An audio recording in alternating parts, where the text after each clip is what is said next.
Hi everybody and welcome back to the Motherhood Empowerment channel. My name is Bianca Asia Saeed and I am your Motherhood Empowerment Coach.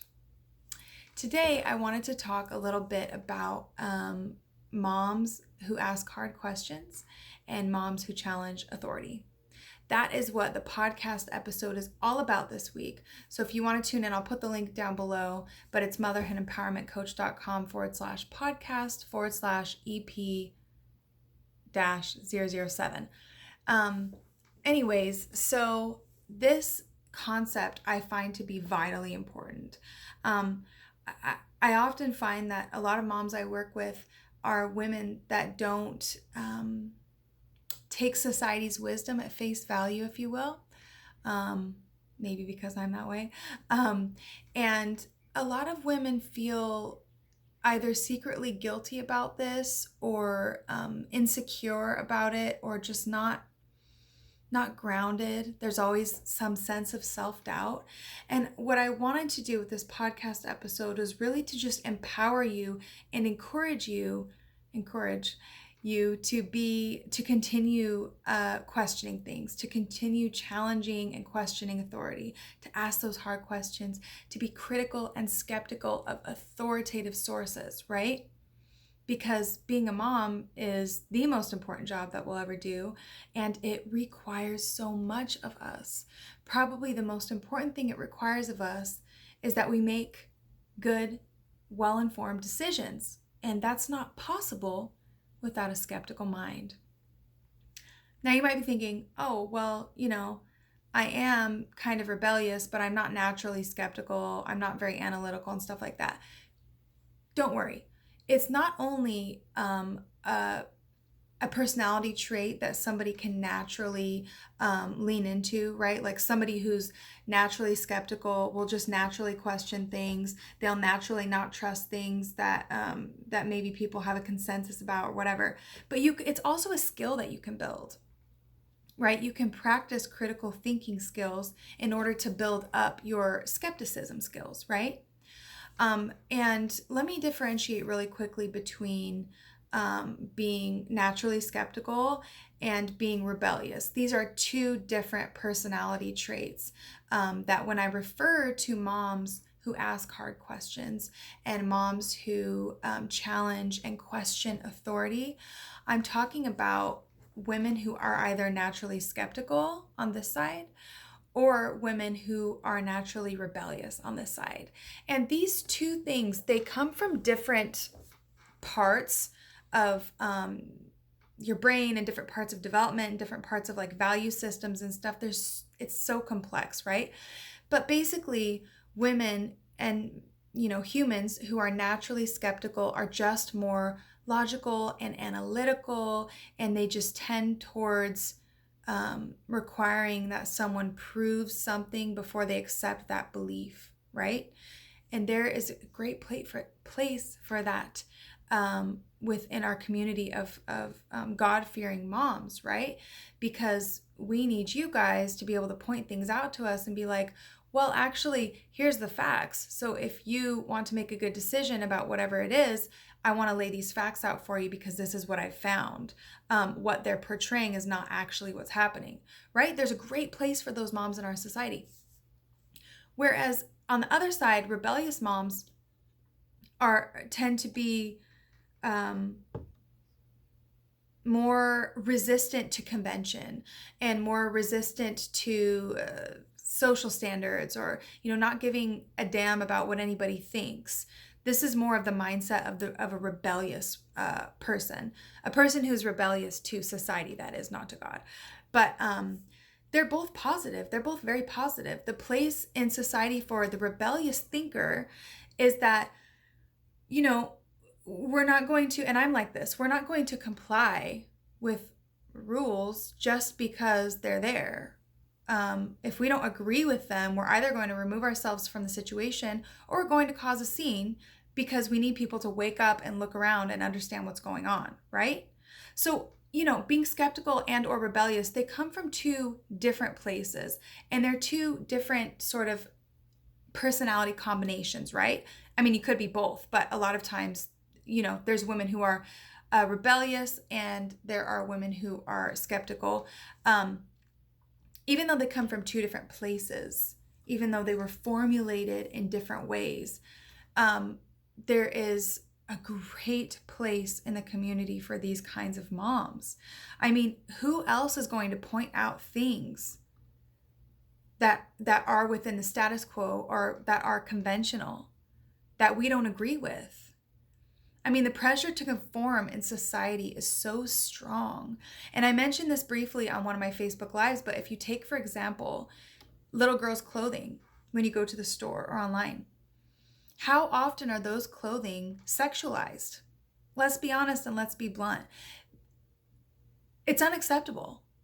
And if you are someone who's easygoing and you don't like conflict, it might be harder for you to take ownership of rebelling against that if you're not naturally rebellious and or skeptical. Now, like I said, it is a skill that you can build up. But also, we should be uplifting and supporting each other in community with one another. You know, we should be friends with moms who have different personalities than us so we can complement one another. We all need each other in some way or another, right? And in this case, a rebellious and or skeptical mom would be a good person to step in and be like, what's going on here? Why are little girls being marketed booty shorts and tight spandex and mini skirts? It makes me very upset because it's bullshit. The fact that I go to the little girls' clothing aisle and there's sexual clothing already. Anyways, that being an aside, also another aspect to this is food. Another category this can be applied to quite, I don't know the word I'm looking for, but you can apply this to food, right? So whatever the, I don't know, the CDC or the FDA or whatever governmental entity is telling us whatever kind of foods are healthiest for us, right? We have great reason to be skeptical and rebellious towards the standards they put out. They are working with industries to try to market certain things and keep certain industries rich, right? Because it keeps the economy going or whatever. And it also keeps the pharmaceutical industry going. Anyways, so the food industry markets things in a very deceiving way, right? They put on packaging like, fat-free or sugar-free or a lot of the messaging they put on there to try to entice you to buy it. But they're not putting on there that there's so many preservatives that have been shown to possibly cause, whatever it may be, health side effects in somebody like ADHD with food colorants or preservatives having side effects, whatever it may be, right? I don't have the list on the tip of my tongue, but you know what I'm talking about. The food industry markets things to people and they're not fully honest about it, right? And it takes somebody that is skeptical and like, well, this says fat-free, but what does that actually mean? And it takes a skeptical person to look into that and figure out the facts and everything else so that that person can come share it with us, And I really want to empower you to build these skills too, if you're not naturally like that, because it's not pleasant and it's not easy to go against social standards, societal standards. It's not easy and it's not fun. And the older you get, the more of a minority you become in the way that you think and the way you believe and the lifestyle you lead. But it's so necessary if we're going to be committed to a quality lifestyle for our kids where we rear them to fear God and we rear them to make the best decisions that they can. What kind of example are we setting if we're complacent about things, right? And in this day and age, it pays to be skeptical about most things. It just does.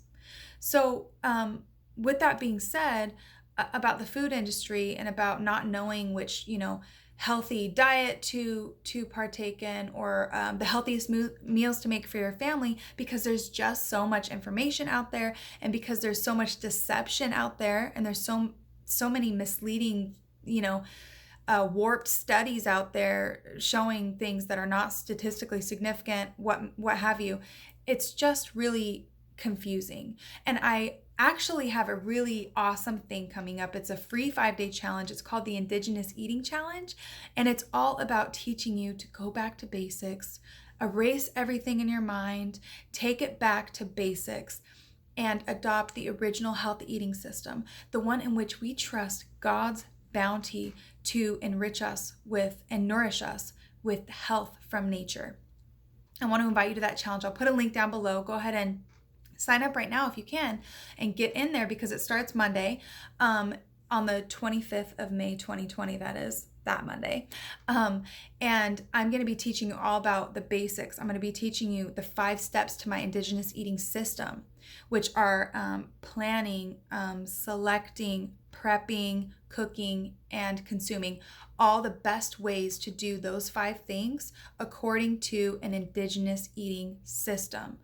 I really want to encourage you to go sign up, because this will teach you not only to enjoy cooking again, but there's a lot of international cuisine that you can learn how to make authentically. You can avoid a lot of the chronic health issues by rewinding and really just dedicating your time and energy to and committing to a truly healthy eating diet for yourself and for your family.